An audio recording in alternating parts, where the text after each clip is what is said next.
This is On the Radar, today's notices. Today I'm talking about unenforceable law and the problem with Trump and life after death in terms of when civilization crashes, what comes next. And teaches Telos, which is from an article by Massimo Pigliucci, Figs in Winter on Medium. They're pretty good. So anyway, the International Court issued a warrant for Benjamin Netanyahu's arrest. And that's fairly unenforceable because Uncle Sam makes the rules and gives the orders. That's the rules-based order, and it's important to understand who the boss is. And in today's world, that's the United States. USA, USA, USA. USA, USA, USA, do the Trump dance. USA, USA, USA, USA, USA. So anyway, I linked to some articles to give you some information in case you're not really aware of these international courts, the International Court of Justice, the International Criminal Court, these courts in The Hague, in Den Haag, in Netherlands, Holland. And once that's done, I talk a little bit about that, and then I have a brief interlude about how Portugal's seafaring expertise launched the age of exploration. And I've read a few books on the age of exploration, about the 15th century to the 18th century or 17th. It's pretty damn interesting. All these East India companies and whatnot. So then Caitlin Johnstone, she talks about imperial recklessness and insanity. So I asked the question, what do we mean by sanity? And go into that a little bit, and then I ask, who are the criminals? Because if we want to put all this at the foot of Benjamin Netanyahu and his defense minister, who's been supporting them the whole time? And of course, the boss, Uncle Sam, can support or not support any regime he wants to. He wants to. If he wants a regime change proxy war, he'll have it. If he wants a color revolution, he'll have it. If he wants revolution in any part of the world, he'll make it. Again, that goes to deep state issues and whatnot, but in general, you know who's the most powerful country in the whole wide world. It's the United States of America. So I linked to Max Blumenthal and Aaron Maté, Gray Zone. They have a good discussion with Craig Murray. He's an ambassador, Craig Murray. They talk about the violence in Beirut and whatnot. And also the path to the pariah state from another channel that I watch that I think is pretty good. And then the icing on the cake on this particular dump is Citations Needed. And that's one of my favorite podcasts recently. For about a year now, I've been really into it. I think they do a good job from my perspective. And they talk about Gaza and the political utility of selective empathy. So, what is sanity? How do we learn what social normative behavior is? And how do we learn who to care for and who not to care for? The good guys, the bad guys, the barbarians, and so on.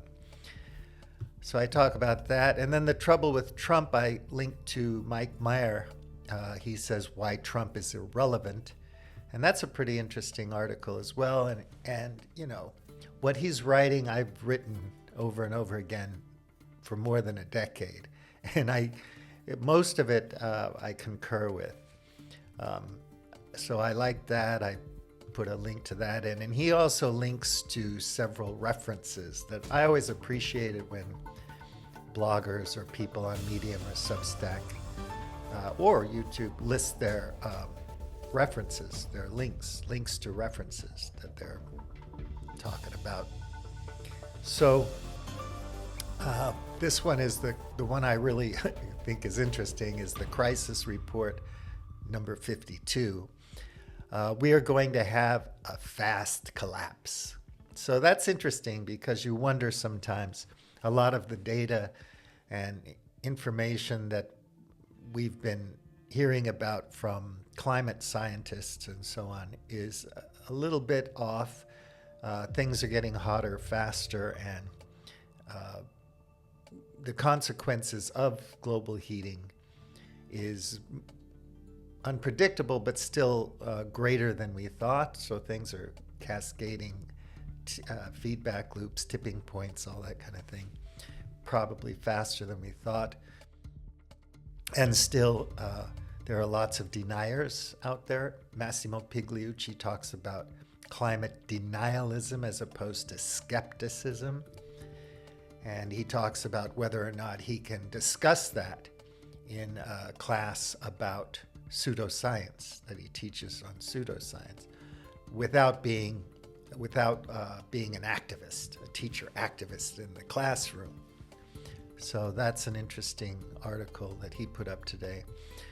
So anyway, that's pretty interesting. This article, he says by 2050, I think the global population will be under 1 billion.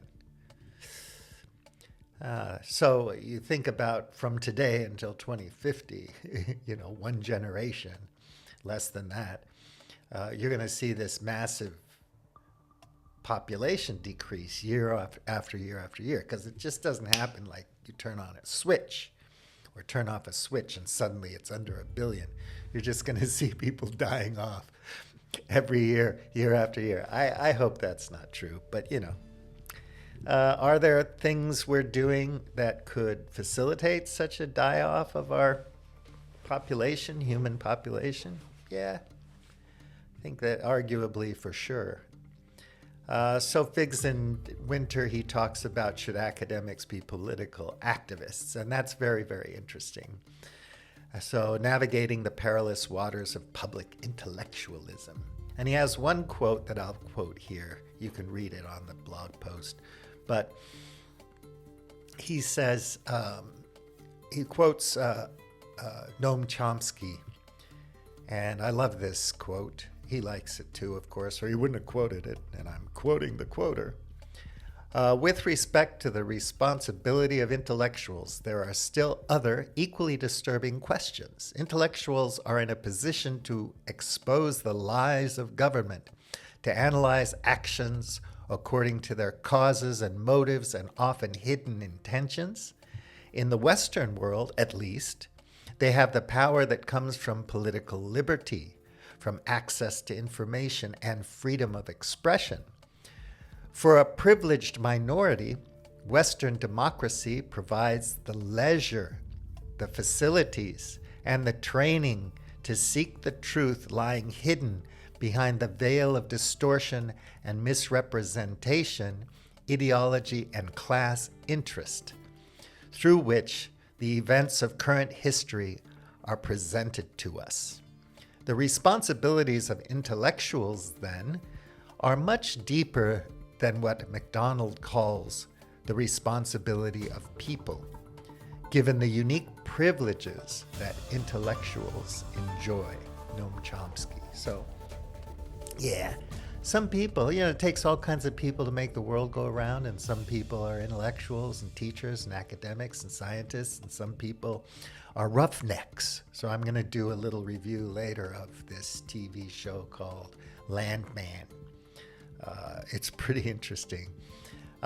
Anyway, so yeah, it takes all kinds of people to make the world go around, so we don't have to really, get all angry at people because they do different things. Not everybody's a roughneck worker on an oil field or whatever. Macho, cool, hip, badass job that puts calluses on your hands are.